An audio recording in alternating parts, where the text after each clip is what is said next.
Alright, what's going on, guys? Trev back again, here to bring you another video. This one's going to be doing my second review for Season 2 of the Strain TV series on FX.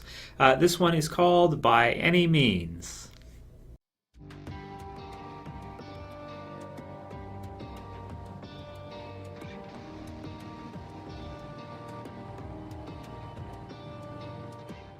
Okay, so I want to thank all you guys for continuing to ask for the Strain reviews, because to be honest, I just, I love the series so much. But the thing is if nobody else really watches it and wants to see my reviews, I'll watch the show, but I may not necessarily take the half an hour to do a review for, the episode that I watched.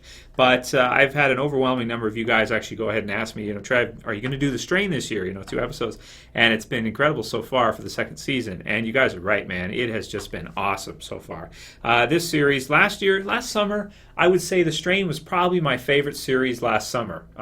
Yeah, because summer times are always like there's not that much on a lot of times, and I did like Fargo a lot last year too. Of course, all the other shows, Z Nation stuff was fun, but I do think over the course of summertime, Under the Dome is it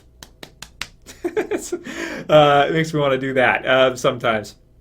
But the Strain is super high quality, man. It is amazing, and it's almost a shame that almost nobody is going to get to see the show because hardly anybody watches FX. Fargo is another one that was on FX, which was amazing, and just about nobody watched it just because they couldn't. I guess they don't pay for FX, so they couldn't see it.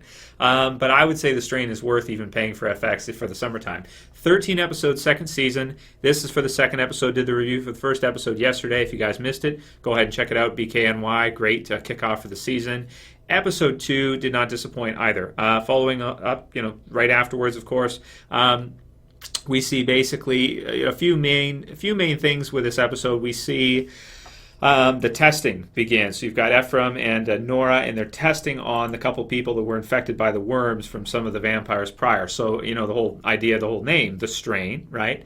They're testing kind of vampire strain. They're testing some different things and seeing what they can do, maybe a microbe that might be able to infect the infected or, break down the vampire, structure and possibly, we'll see later on if they can make it spread or do something like that. But at least if they can find something that can break it down, then they could get a step closer to being able to cause some kind of maybe engineered virus or disease or something that they can use to give to one, and then it could spread through the others and fight fire with fire, fight the infected and this spreading virus with another one that they create.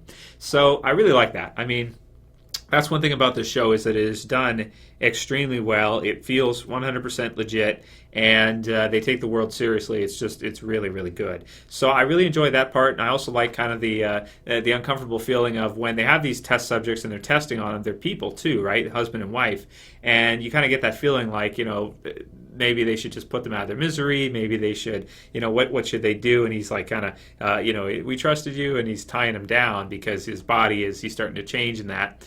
And, it's our good guy doing that. And it's our, protagonist, Ephraim, doing that. So I really like that. I liked everything to do with it. I like the kind of confliction that you feel as a viewer where you're like, should he just kill them? Should they keep testing? And anytime a series makes you feel conflicted like that, it means you care. And I think that's good. And they definitely have done a great job with The Strain. It's one of the scariest shows ever. Speaking of scary, again, you have Kelly, who's Ephraim's wife, Goodweather, and she is, total demon vampire form at this point. And they give her blind vampire children. It's just freaking brutal. And the sound when they're moving, they look like little spider demon things, and they're just, oh my God, something out of the scariest. It's like Resident Evil, but done in live action properly, which has never been done before, or done to the point where it's not just totally over the top and ridiculous, but it's really, drama based and very scary. And the way they're moving, and she's like snapping one's neck because I guess it doesn't pass, meet her criteria, and she's kind of looking at them like she loves them and stuff. And they've got these special abilities because they're blind. So when they were human, they used all their other senses very keenly, and they're really small, so they can climb up things. I don't know, because they probably have the super strength, and they can kind of crawl around on the floor. It's so scary, man. Oh my God, this show freaks me out like nothing I've ever seen. And also another part I want to say was cool, where you have Kevin Durant, Vasily, and you have the other girl, the blonde girl, with him, the hacker girl, Dutch, and they're in like a gym, and you've got like all these vampires that are like sleeping, and then they've got the silver grenades and stuff, and they wake them up and then destroy them. They blow them to smithereens with the stuff. And man, there was just this awesome clip in the second episode where Vasily, he's like whacking one in the head or like cutting the head off or something, and it was like first person view they did with it. And usually I hate first person view. I think it looks ridiculous, but in this case they did it well, and the head is like spinning, and he's coming at him, and then boom. I was like, oh my god, awesome. But also too, I was scared to shit when the girl was in the corner and she uses the grenade. I'm like, what if the grenade doesn't go off? You're screwed. She's got a sword, but these things are like, they're like crawling around, walking sideways and shit. And I'm like, oh my gosh, it's so scary. It's awesome. So I geeked out quite a few times during the episode, man. It really, oh my god, yeah. The only thing I'd say, I don't like the kid they replaced. His son with Zach. I don't like the new kid. It's pretty obvious to me they're not the same actor. I noticed pretty much right away, even though I hadn't seen the finale of The Strain for like a year or almost a year, 9 months or whatever it is for when it plays through. But yeah, man, I just, I don't like him too much. But of course, the villains are really scary. We see the Master preparing to do some kind of body shift or something. And they brought back that rocker guy. He's funny. The Gone Smooth guy with he's got the wig. Even though he's a vampire and he's got no hair and anything, he wears his rocker wig. And I think that's really funny. He kind of reminds me of Marilyn Manson in some ways. Actually, too many ways, to be honest. Probably too many ways.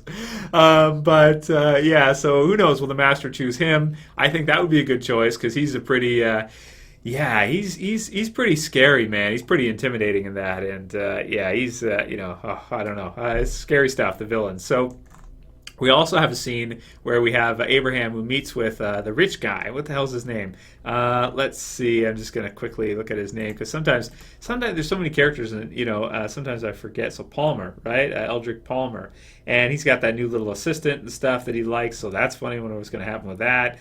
Is he going to? Who knows what he's going to do? Because he's like. Is he now? That's the one thing about him. I'm not sure. Is he okay? Is he fine? Is he turning slowly into a vampire? What's happening with him? That's another thing I'm not entirely sure with because we know now there are like different types. Not everything is exactly the same. You can have these blind children that become these crazy spider Strigoi, and then you can have him who I don't know what's going on with him, and the Master who's like this big freakish beast with these fingers like this long, and he scares the shit out of me.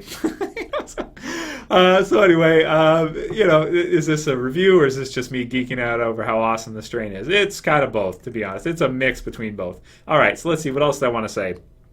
I like the meetup scene. I like the flashbacks. Again, a lot of care they've taken because we never really knew. Like we've kind of seen that Palmer guy, Eldrick. Like we've seen him there, but we never really knew how that kind of ties in with the other characters, and we're getting to see now that he has a history with Abraham, which I do like as well too, because it kind of makes it all feel closer to home. And just the overall look of the city, the overall look of New York as it's in this chaos state is done really well, and it's really different. We're looking at something like The Walking Dead. And I know I talk about The Walking Dead way too much, but it's like my favorite series.